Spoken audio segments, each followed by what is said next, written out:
Shalom warga kerajaan, waktunya untuk pesta kerajaan. Mulai nanti perayaan hari kenaikan Tuhan Yesus. Yang kita bulan-bulan yang lalu, tahun yang lalu kita bilang the coronation. Ya, corona kita hadapi dengan the coronation. Dia naik ke surga untuk menerima mahkota. Sebagai raja segala raja, sang Bapa memberikan seluruh otoritas pada dia. Dan juga imam besar agung, bukan? Tapi menjelang 10 hari itu, murid-murid berkumpul sehati bersama-sama 120 orang.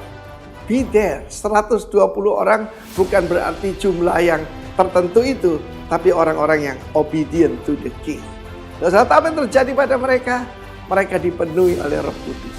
Selama 10 hari, kita akan mengadakan pesta dan kita mulai dari tanggal 26 itu sampai tanggal 5 Juni. Selama 10 hari itu, come on, terimalah urapan daripada Tuhan. Ya, kita akan mengadakan kebaktian-kebaktian yang nanti akan diumumkan. Saudara, mari bersama-sama lapar dan haus akan Tuhan. Dan untuk memperbesar kapasitas kita to receive, untuk menerima, saja kita berpuasa selama 10 hari itu. Terserah, ada yang bisa sampai jam 12 siang, ya, berarti puasanya kalau makan terakhir jam 8 malam, itu 16 jam, ya. Ada yang jam 2, jam 4, ada yang full bisa 24 jam. It's up to you. Tetapi mari kita lapar dan harus akan Tuhan dan dijamin. Ya, kalau akan kebenaran maka dijamu sampai kenyang. Mari kita berpesta rohani dan juga ada saat-saat di mana kita adakan pujian penyembahan yang menyenangkan Sang Raja. Dan saya percaya Dia akan curahkan api yang baru, fresh fire. Dia akan curahkan pada kita urapan yang baru, bahkan even semangat yang baru. Bangkit, angkat tilammu dan berjalanlah. Tuhan memberkati kita semua. Amin. Saudara-saudara, ada banyak orang yang ingin kaya, ada banyak orang yang ingin hidupnya terberkati, ada banyak orang yang ingin hidupnya berkelimpahan. Tetapi kalau kita mengerti prinsip daripada kerajaan sorga, Tuhan menyediakan sesuatu yang lebih daripada sekedar kekayaan di dunia. Dan ini bisa menjadi trap buat kita, satu jebakan. Khususnya ketika kita kemudian mencoba untuk mewujudkan apa yang kita inginkan itu. Sebab itu belajarlah, karena tanggal 1 Juni nanti jam 10 pagi akan ada seminar yang kita adakan untuk mengequip kita semua. Salah satu pembicaranya selain daripada saya dan juga rekan saya Bapak Jeffrey Rahmat adalah Bapak Arga J. Karo-Karo yang bergerak memang begitu banyak di bidang finance dan juga investasi. Dan juga bersama-sama dengan kita, saya sendiri, dan sudah tidak asing lagi bagi kita, Jeffrey Rahmat ya, adalah merupakan gembala dari gereja JPCC yang ada di Jakarta. Segera daftarkan diri saudara, ingat sekali lagi saudaraku 1 Juni jam 10 pagi dan seminar ini tidak berbayar ya. Be there, Tuhan Yesus memberkati. Yohanes 14 ayat 1-4 di sana dikatakan, janganlah gelisah hatimu, percayalah kepada Allah, percayalah juga kepadaku. Di rumah Bapakku banyak tempat tinggal. Jika tidak demikian, tentu aku akan mengatakannya kepadamu. Sebab aku pergi ke situ untuk menyediakan tempat bagimu. Dan apabila aku telah pergi ke situ dan telah menyediakan tempat bagimu, aku akan datang kembali dan membawa kamu ke tempatku. Supaya di tempat di mana aku berada, kamu pun berada. Dan kemana aku pergi, kamu tahu jalan ke situ. Kenaikan Tuhan Yesus ke surga memberikan pengharapan yang pasti akan kehidupan yang kekal bagi setiap kita yang percaya. Shalom warga kerajaan, welcome to Rock Surabaya. Bagi Bapak Ibu Saudara yang baru pertama kali beribadah bersama kami ucapkan welcome to Rock Family. Sebelum ibadah kita mulai, ada beberapa informasi gereja yang perlu kita simak bersama. Yang pertama, Rabu 1 Juni 2022 ada Rockin Merit dengan tema Beyond the Wealth yang akan dilakukan melalui Zoominar. Bapak Ibu bisa segera mendaftarkan diri melalui link berikut ini. Kami juga mengajak setiap jemaat untuk bisa bersama-sama datang memuji dan menyembah Tuhan bersama-sama dalam Breakthrough Pray and Worship Night setiap hari Jumat jam 7 malam secara onsite di Rock Royal Residence. Atau Bapak Ibu yang berhalangan tidak bisa datang ke Rock Royal Residence bisa mengikuti melalui YouTube Rock Surabaya. Bagi jemaat yang rindu menabur, memberikan persembahan dapat melalui transfer ke rekening gereja atau melalui QR Code berikut ini. Mari siapkan hati kita akan segera memulai ibadah kita hari ini. Tuhan, kami mengucap syukur buat kebaikan Tuhan, pemeliharaan Tuhan buat setiap kami. Kami mau mulai ibadah kami Tuhan, mau pimpin awal, pertengahan, hingga akhir. Kami buka hati kami untuk kami menangkap isi hati-Mu. Kami membuka hati kami untuk kami datang menyembah Tuhan dengan segenap hati kami. Terima kasih Tuhan. Di dalam nama Yesus kami berdoa bersyukur. Haleluya. Amin. Selamat beribadah Bapak Ibu Saudara sekalian. Mari yang bersukacita, Bapak Ibu Saudara, kita mau terima sukacita yang baru dari Tuhan kita Yesus Kristus. Amin.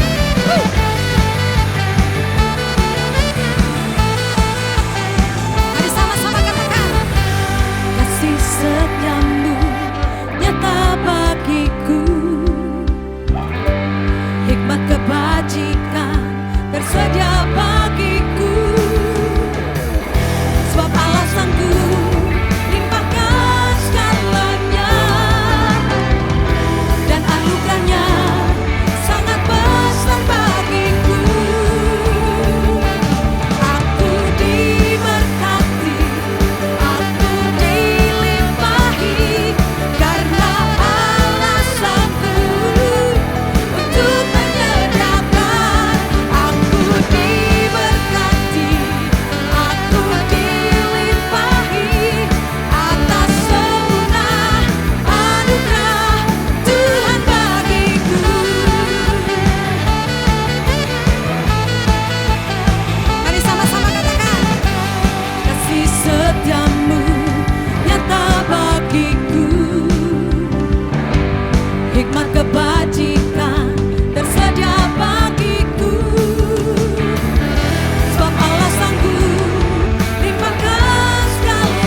menyembahmu Tuhan. Yes.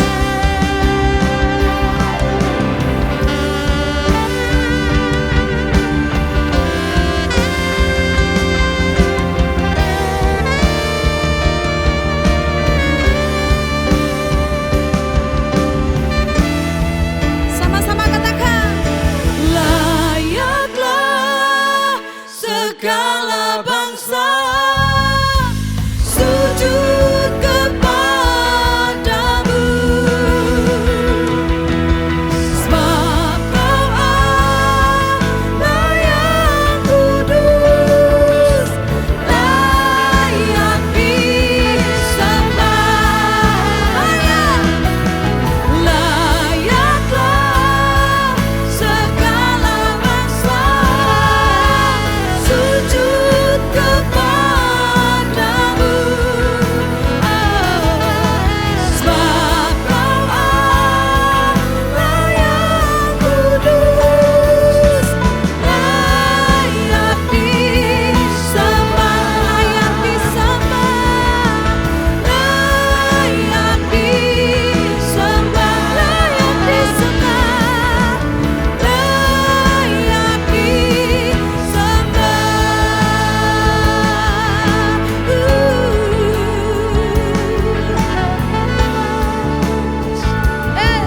Mari sembah, kami menyembahmu Tuhan, Allah yang hidup. Kami puji, kami tinggikan nama-Mu Tuhan.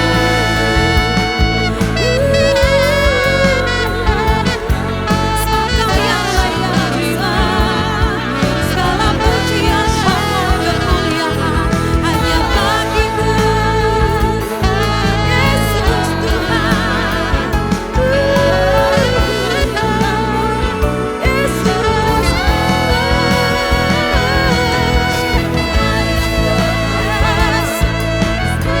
Mari angkat hatimu lebih lagi, angkat suaramu, angkat hatimu Bapak Ibu Saudara.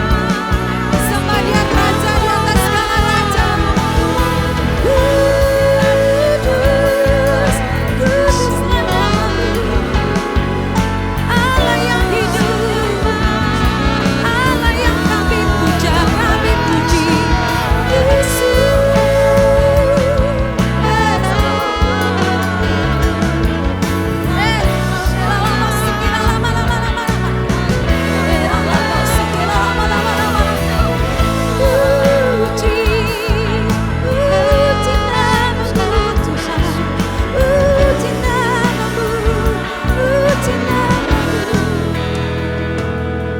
Sebab Kau yang layak terima segala pujian kami Tuhan. Terima hormat kemuliaan hanya bagi-Mu. Biar semua yang bernafas memuji dan menyembah-Mu.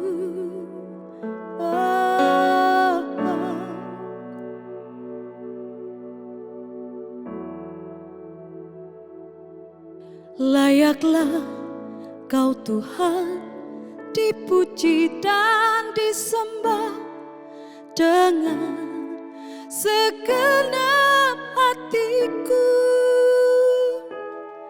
Layaklah Kau Tuhan dipuji dan disembah dengan segenap jiwa ragaku. Mari Bapak Ibu Saudara sama-sama katakan, layaklah Kau Tuhan dipuji dan disembah dengan segenap hatiku.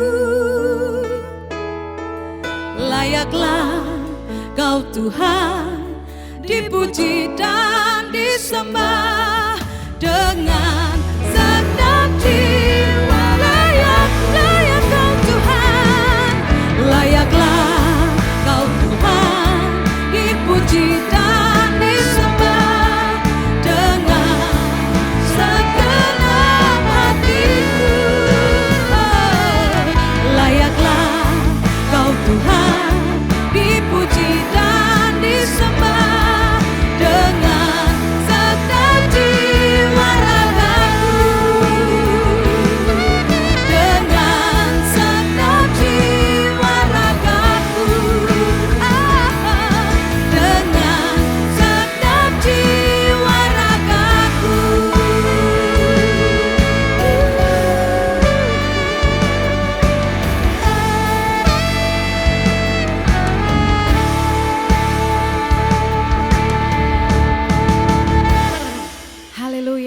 kasih Tuhan.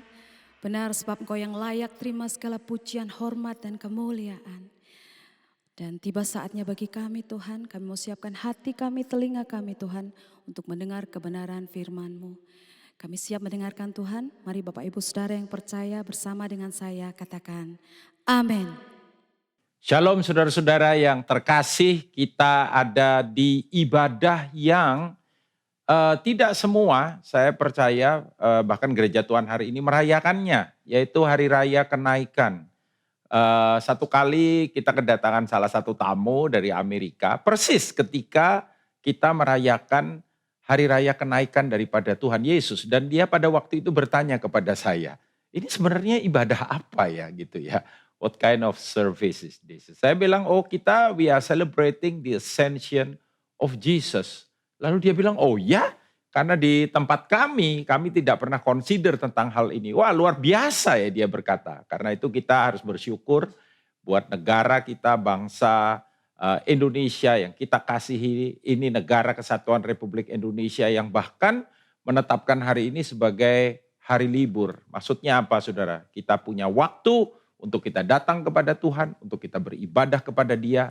Dan hari ini izinkan saya berbagi kepada saudara kebenaran firman Tuhan bahwa ketika even Tuhan Yesus meninggalkan bumi ini dan naik ke surga, maka dia memberikan karunia-karunia kepada kita. Perhatikan firman Tuhan dalam Kisah Para Rasul pasal 1 ayat yang ke-9. Dikatakan sesudah ia mengatakan demikian, ia memberikan pesan kepada murid-murid yang menyaksikan bagaimana dia terangkat. Dikatakan terangkatlah ia disaksikan oleh mereka. Dan awan menutupnya dari pandangan mereka. Alkitab mencatat dengan jelas bagaimana Tuhan Yesus diangkat naik ke surga. Kenaikannya bukan mitos, kenaikannya real, kenaikannya nyata, kenaikannya pernah terjadi. Kemudian dalam Lukas pasal 24, pribadi yang sama yang menulis kitab Kisah Para Rasul yang tadi kita baca. Dalam Lukas pasal yang ke-24, ayat 50 dan ayat yang ke-51 dikatakan demikian. Lalu Yesus membawa mereka keluar kota sampai dekat Betania, yaitu tempat di mana dia terangkat itu. Di situ ia mengangkat tangannya dan dikatakan memberkati mereka.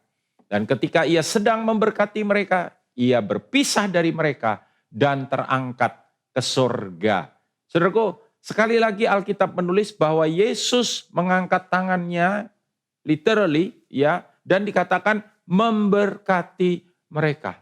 Ketika dia terangkat naik ke surga, maka kemudian seperti yang dilakukannya, maka his gifts ya, karunia-karunia, berkat-berkatnya itu dinyatakan bagi gerejanya. Tapi tentu saja setiap berkat yang Tuhan lepaskan, yang Tuhan nyatakan, yang Tuhan berikan buat gerejanya, selalu punya purpose, selalu punya tujuan. Itu bukan purposeless, saudara.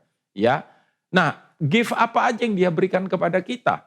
Dalam Injil Yohanes pasal 14 ayat 1 sampai dengan ayat yang ketiga, dia pernah berkata demikian. Janganlah gelisah hatimu, percayalah kepada Allah, percayalah juga kepadaku. Lalu di ayat yang kedua dikatakan di rumah Bapakku banyak tempat tinggal. Jika tidak demikian, tentu aku mengatakannya kepadamu sebab aku pergi ke situ untuk menyediakan tempat bagimu. Dan apabila aku telah pergi ke situ dan telah menyediakan tempat bagimu, aku akan datang kembali dan membawa kamu ke tempatku supaya di tempat di mana aku berada, kamu pun berada. Ini satu kondisi atau satu keadaan yang begitu luar biasa, saudara. Karena ketika masa ini tiba, Alkitab berkata, maka kita akan selalu bersama-sama dengan dia dan tidak terpisah dari dia. Nah, saya percaya apa yang dia janjikan ini yaitu tempat di rumah Bapaknya. Ini berbicara tentang satu kondisi atau satu keadaan di mana kita juga mengalami seperti dia, hanya in a different context ya saudara. Yaitu ketika kita mengakhiri hidup kita di bumi ini, ketika kita mengakhiri keberadaan kita di dunia ini, ketika kita sudah menyelesaikan tugas-tugas kita di dunia, maka Alkitab berkata, dia membawa kita untuk kita ada di rumah Bapaknya. Dan di rumah Bapa itu adalah sebuah kondisi, sebuah keadaan yang luar biasa yang dunia ini nggak bisa beri buat kita. Kapan itu? ketika kita meninggalkan dunia yang fana ini.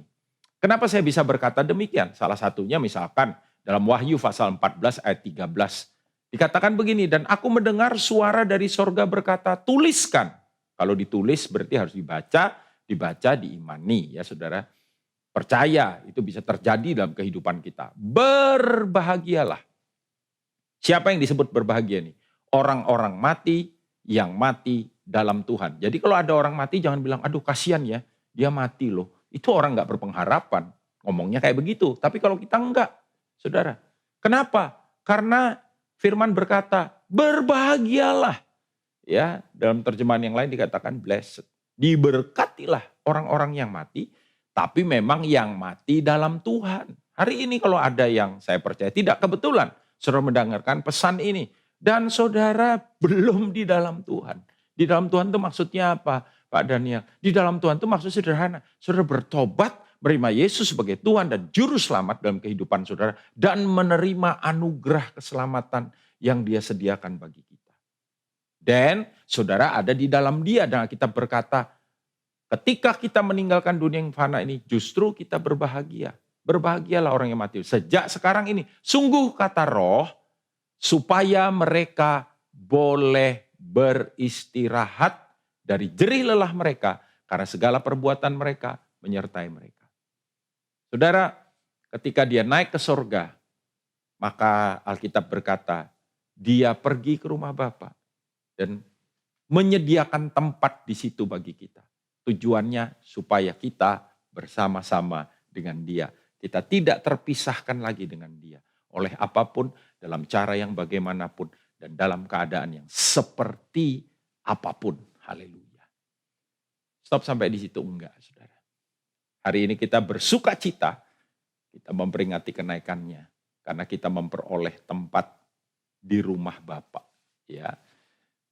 Dan Kisah Para Rasul pasal 1 ayat 4 dan 5. Next. Ya, dikatakan demikian. Pada suatu hari ketika ia makan bersama-sama dengan mereka, ia melarang mereka meninggalkan Yerusalem dan menyuruh mereka tinggal di situ menantikan janji Bapa yang demikian katanya, telah kamu dengar daripadaku, sebab Yohanes membaptis dengan air, tetapi tidak lama lagi kamu akan dibaptis dengan Roh Kudus. Kapan dia bicara ini? Dia bicara ini ketika dia dalam periode menjelang dia naik ke surga, dia terangkat ke surga. Dia mengingatkan kembali kepada murid-muridnya bahwa saudaraku adalah lebih baik kalau dia kembali ke rumah. Supaya apa yang dijanjikan Bapa dikatakan itu datang dan terjadi dan kau alami di dalam kehidupanmu. Dan hal ini diteguhkan ketika dia sudah terangkat naik dalam Kisah Para Rasul pasal kedua. Ya, kalau sebelumnya di pasal pertama, ini di pasal yang kedua, ayat 33, maka dikatakan demikian. Dan sesudah ia ditinggikan oleh tangan kanan Allah dan menerima Roh Kudus yang dijanjikannya itu, maka dicurahkannya apa yang kamu lihat dan dengar di sini. Apa yang kamu lihat dan dengar di sini. Jadi gereja mula-mula mengalami, saudaraku, pengalaman. Datangnya janji Bapa, digenapinya janji Bapa. The Father promise. Apakah itu? Turunnya Roh Kudus. Datangnya Roh Kudus. Kisah Para Rasul pasal 1 ayat yang ke-8. Tetapi kamu akan menerima kuasa. Kenapa ini penting, saudara? Karena saya percaya salah satu, ya, ketika Yesus diangkat, tugasnya sudah selesai. Tugasnya Tuhan Yesus di bumi ini. Maka gerejanya yang adalah tubuhnya melanjutkan pelayanan yang sudah dia mulai. Untuk jadi apa? Dikatakan demikian. Kalau Roh Kudus turun ke atas kamu, kamu menerima kuasa, kamu menerima dunamis, ya. Kalau Roh Kudus turun ke atas kamu dan kamu akan menjadi saksiku, marturia. Kamu akan menjadi martir-martirku kata Tuhan di Yerusalem dan di seluruh Yudea dan Samaria dan sampai ke ujung bumi. Mengapa penting kita menerima karunia atau kita menerima pribadi Roh Kudus dulu dan kemudian itu diikuti, saudaraku, oleh karunia Roh Kudus. Itu yang Alkitab tulis. Ya, sebab seperti yang tadi saya katakan, gereja mempunyai tugas. gereja memiliki tugas untuk melanjutkan pelayanan Tuhan Yesus Kristus, menjadikan semua bangsa muridnya. Gampangkah itu? Tidak memang.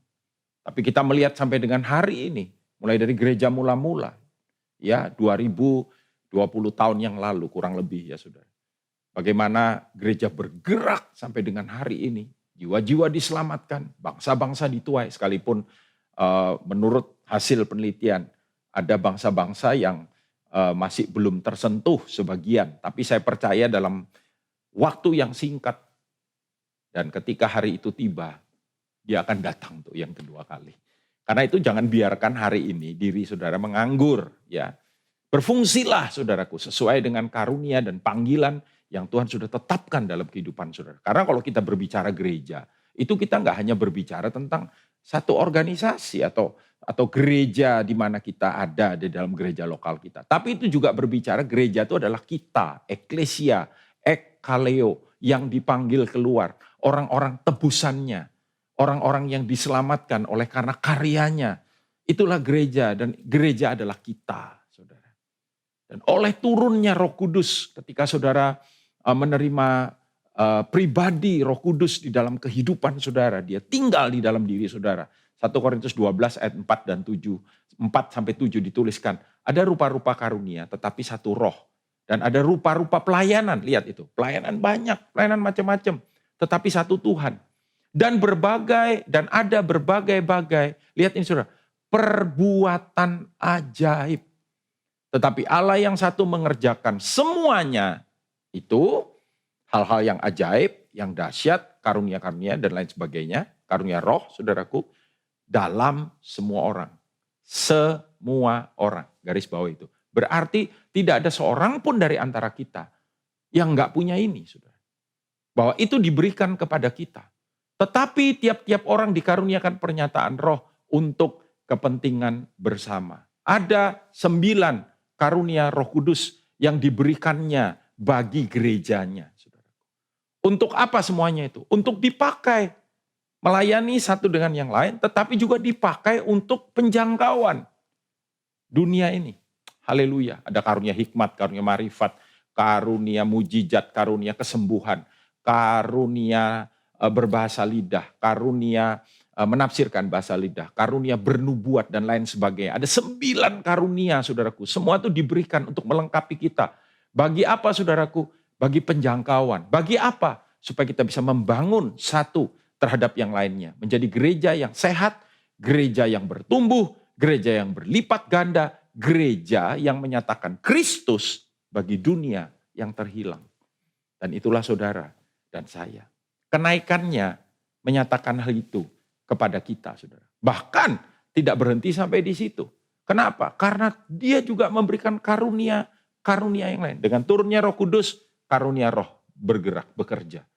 Tapi juga dikatakan dalam Efesus pasal 4 ayat 10 sampai dengan ayat yang ke-15. Efesus pasal 4 ayat 10 sampai 15. Ia yang telah turun.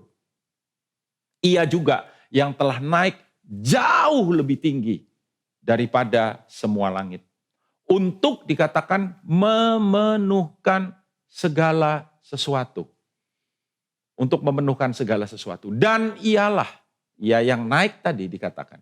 Memberikan baik rasul-rasul maupun nabi-nabi, baik pemberita Injil maupun gembala-gembala dan pengajar-pengajar. Inilah yang disebut dengan karunia jabatan atau jawatan. Ya, ada yang mengatakan itu jabatan, ada yang mengatakan itu jawatan. Sama aja ya saudara ya. Ada orang-orang yang dipilih Tuhan, yang diangkat Tuhan. Ya, kalau itu jawatan itu berarti tidak hanya mengacu kepada karunia itu, tapi karunia itu dan semua yang menyertai. Ya, yang bergerak di dalam pimpinan daripada karunia khas itu.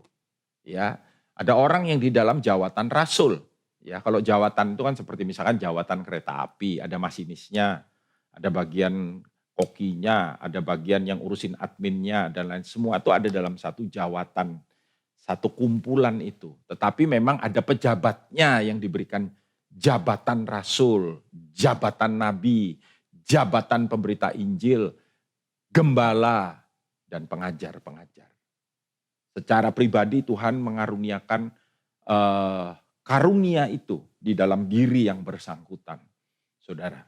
Dan itu diberikan untuk apa? Ayat yang ke-12, untuk memperlengkapi orang-orang kudus bagi pekerjaan pelayanan, bagi pembangunan tubuh Kristus. Ini yang saya bilang tadi. Untuk melengkapi orang-orang kudus, to equip the saints. Pakai S, saints-nya. Berarti apa? Berarti semua ya mendapatkan manfaat daripada pelayanan ini. Di-equip tubuhnya. Supaya apa? Supaya tubuhnya ini bergerak. Lihat tubuh saya ini, saudara. Ketika saya sedang berkhotbah ini ya. Tidak ada bagian tubuh saya yang diam. Semuanya bergerak. Setiap sel yang ada di dalam bagian tubuh. Ini bergerak. Nah, Tuhan memberikan 5 karunia tadi itu. Untuk apa? Menggerakkan tubuhnya, saudaraku. Supaya apa? Supaya semuanya berfungsi. Berfungsi untuk apa? Bagi pembangunan tubuhnya. Sampai dikatakan, ini tujuan utamanya, kita semua telah mencapai kesatuan iman dan pengetahuan yang benar tentang anak Allah, kedewasaan penuh dan tingkat pertumbuhan yang sesuai dengan kepenuhan Kristus. Tujuan utamanya apa?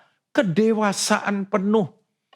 Tujuan utamanya apa? Agar mendapatkan dikatakan pengetahuan yang benar. Sehingga kemudian imannya menyatu. Dan kemudian mengalami pertumbuhan. Makin lama makin dewasa. Sama kayak tubuh kita ini. Ketika kita dilahirkan, nggak ada orang dilahirkan udah langsung bekumis. Nggak ada orang dilahirkan pegang handphone. Nggak ada, saudara. Semua dilahirkan as a baby.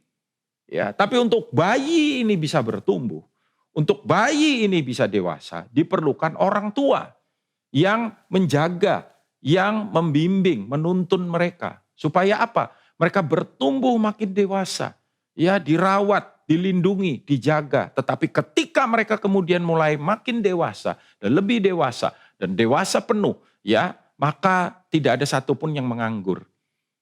Sehingga dikatakan ayat 14, kita bukan lagi anak-anak yang diombang-ambingkan oleh rupa-rupa angin pengajaran dan permainan palsu manusia dalam kelicikan mereka yang menyesatkan. Tetapi dengan teguh berpegang kepada kebenaran. Di dalam kasih kita bertumbuh di dalam segala hal ke arah Dia, Kristus yang adalah kepala. Apa salah satu tujuan hidup orang Kristen, orang benar, saudaraku, warga kerajaan? Untuk menjadi serupa dengan Kristus. Dan bagaimana hal itu bisa terjadi? Dibutuhkan karunia ini. Dibutuhkan bapak-bapak rohani, ibu-ibu rohani. Dibutuhkan pengajar-pengajar, dibutuhkan gembala. Dibutuhkan pelayanan kenabian yang memberikan direction. Ya, saudara. Dan arahnya kemana? Membawa jemaat itu untuk dewasa. Dan saudaraku, hanya orang dewasa yang bisa berbuah. Pernikahan, setiap kali saya memberkati pernikahan atau sebelumnya ada premarital counselingnya. Selalu saya katakan, bahwa pernikahan hanya untuk orang dewasa. Anak-anak nggak bisa ada dalam pernikahan, nggak ada gunanya. Ya, dan ketika pasangan itu menikah, dia akan berbuah. Jadi orang dewasa memang harus berbuah. Tanda kedewasaan adalah keberbuahan. Dan semua yang memungkinkan hal itu terjadi adalah karunia ini, saudara. Karena itu penting. Kalau karunia roh tadi untuk pelayanan. Ya, Injil diberitakan. Injil setiap kali Injil kerajaan diberitakan. Tanda-tanda ajaib menyertai. Untuk karunia roh. Ya, tapi untuk jemaat dewasa. Haleluya. Dibutuhkan karunia jabatan. Beserta dengan semua orang jawatan. Yang melayani bersama-sama. Haleluya. And then the last but not least, ya, bahwa ketika dia naik dia terangkat di dalam awan-awan dikatakan. Orang mungkin berpikir, wah udah diangkat, tugasnya udah selesai. Yesus sekarang tinggal nyantai-nyantai, menikmati hasil karyanya. Oh ternyata enggak, saudara. Tuhan kita itu enggak pernah nganggur. Karena itu kita juga nggak boleh nganggur. Ya, ada orang bilang nih waktunya Pak, saya menikmati hasil pelayanan. Biarlah yang menikmati itu cuman Bapak ya saudara. Senangkan hatinya, perkenanan. Ya. Dia bangga melihat anak-anaknya. Nanti ada waktunya kita istirahat. Yang tadi kitab Wahyu yang kita baca di depan. Supaya mereka boleh beristirahat dari jerih lelah mereka. Kapan Pak kita bisa istirahat? Ya kalau istirahat untuk fisik, untuk secara psikologis ini, kita nih ada di generasi yang sangat lembek ya dalam tanda kutip. Dikit-dikit healing gitu saudara ya. Dikit-dikit karena memang dilahirkan dalam kenyamanan. Kenyamanan memang berbahaya saudara. Istilah-istilah yang sekarang muncul yang mengacunya kepada kenyamanan pribadi ini makin banyak. Zaman saya dulu nggak ada gitu. Tapi hendaklah gereja kuat di dalam dia. Gereja berfungsi, gereja berkarya, gereja bergerak, gereja menjangkau, memuridkan, mendewasakan. Gereja menjadi berkat bagi dunia ini. Gereja menyatakan Kristus di dalam dan lewat kehidupannya. Itulah budaya kerajaan surga. Dan siapa yang melakukan itu? Saudara dan saya, saudaraku. Dan saya percaya kalau kita kerjakan ini dinyatakan luar biasa. Tuhan kita nggak pernah nganggur. Yesus terangkat naik ke surga. Ibrani pasal 4 ayat 14 sampai dengan ayat yang ke-16. Dan ini adalah gift buat kita. Karena dikatakan kita sekarang mempunyai imam besar agung yang telah melintasi semua langit, yaitu Yesus anak Allah. Baiklah kita teguh berpegang pada pengakuan iman kita. Sebab imam besar yang kita punya bukanlah imam besar yang tidak dapat turut merasakan kelemahan-kelemahan kita. Nah saudaraku, ketika tadi kita berfungsi, kita melayani, kita menjangkau, dia melihat itu semua. Dan dia tahu apa yang jadi pergumulan kita. Sebaliknya sama dengan kita, ia telah dicobai hanya tidak berbuat dosa. Sebab itu marilah kita dengan penuh keberanian menghampiri tahta kasih karunia. Supaya kita menerima rahmat dan menemukan kasih karunia-Nya dan mendapat pertolongan kita pada waktunya. Haleluya. Bahwa ternyata setelah dia naik ke surga, dia menjadi imam besar agung kita. Saudara. Apa fungsinya imam? Membawa apa yang jadi concernnya umat kepada Bapa. Itu saudara. Membawa apa yang menjadi pergumulan, tantangan dalam kehidupan. Daripada umat Tuhan ya kepada dia raja kita. Haleluya. Dan itulah yang dikerjakan oleh Kristus hari ini.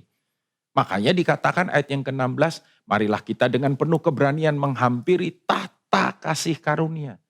Supaya apa? Kita menerima rahmat dan menemukan kasih karunia dan pertolongan kita pada waktunya. Dia adalah imam besar agung yang dikatakan bersyafaat juga bagi kita. Kalaupun tidak ada orang yang berdoa bagi kita hari ini, ada satu pribadi yang mendoakan saudara. Dia sendiri, saudaraku. Haleluya. Luar biasa, makanya saya berkata ini adalah gift buat kita. Ketika dia terangkat, dia mengangkat tangannya dan memberkati mereka. It is true. Itu bukan sekedar sebuah istilahnya. Ya sesuatu yang dibuat-buat begitu ya supaya kelihatannya kayak gimana. Wah sambil terangkat. Itu bukan action. Itu adalah sebuah kenyataan. Sebuah fakta yang dikerjakannya.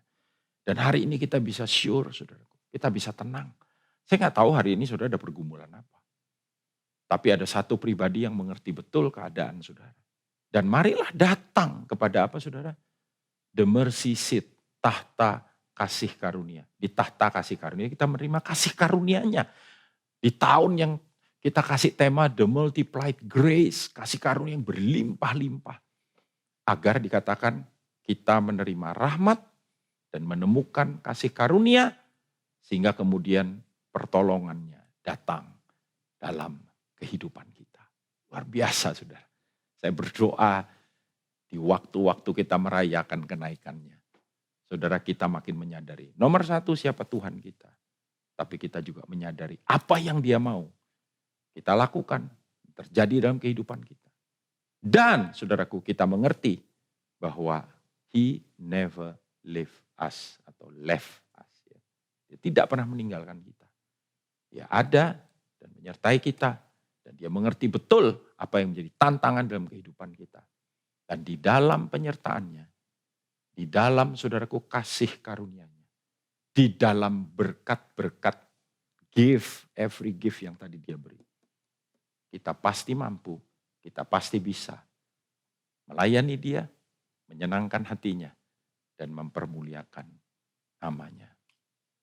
So saya berdoa, biarlah ini yang terjadi dalam kehidupan saudara, dalam kehidupan saya, dalam kehidupan kita semua. Nama Tuhan dipermuliakan. Mari kita berdoa. Bapa, terima kasih untuk Sang Putra yang sudah mengerjakan dan menyelesaikan apa yang Bapa karuniakan, Bapa berikan, Bapa percayakan kepada Dia. Biarlah kiranya itu juga boleh terjadi di dalam kehidupan kami. Hari ini kami diajar, hari ini kami ditunjukkan bahwa ketika Engkau menyelamatkan dan ketika kami bertumbuh, bahkan ketika kami dewasa, itu bukan untuk kami kemudian stay pada keadaan itu. Tapi biarlah oleh karunia-karunia yang Tuhan beri, kami diperlengkapi. Kami menghidupi panggilan yang Kau tentukan bagi kami semua. Hamba-Mu berdoa untuk setiap anak-anak-Mu yang Tuhan ada di dalam ibadah kenaikan Tuhan hari ini, yang mendengarkan akan kebenaran firman ini. Tidak ada seorang pun yang menganggur.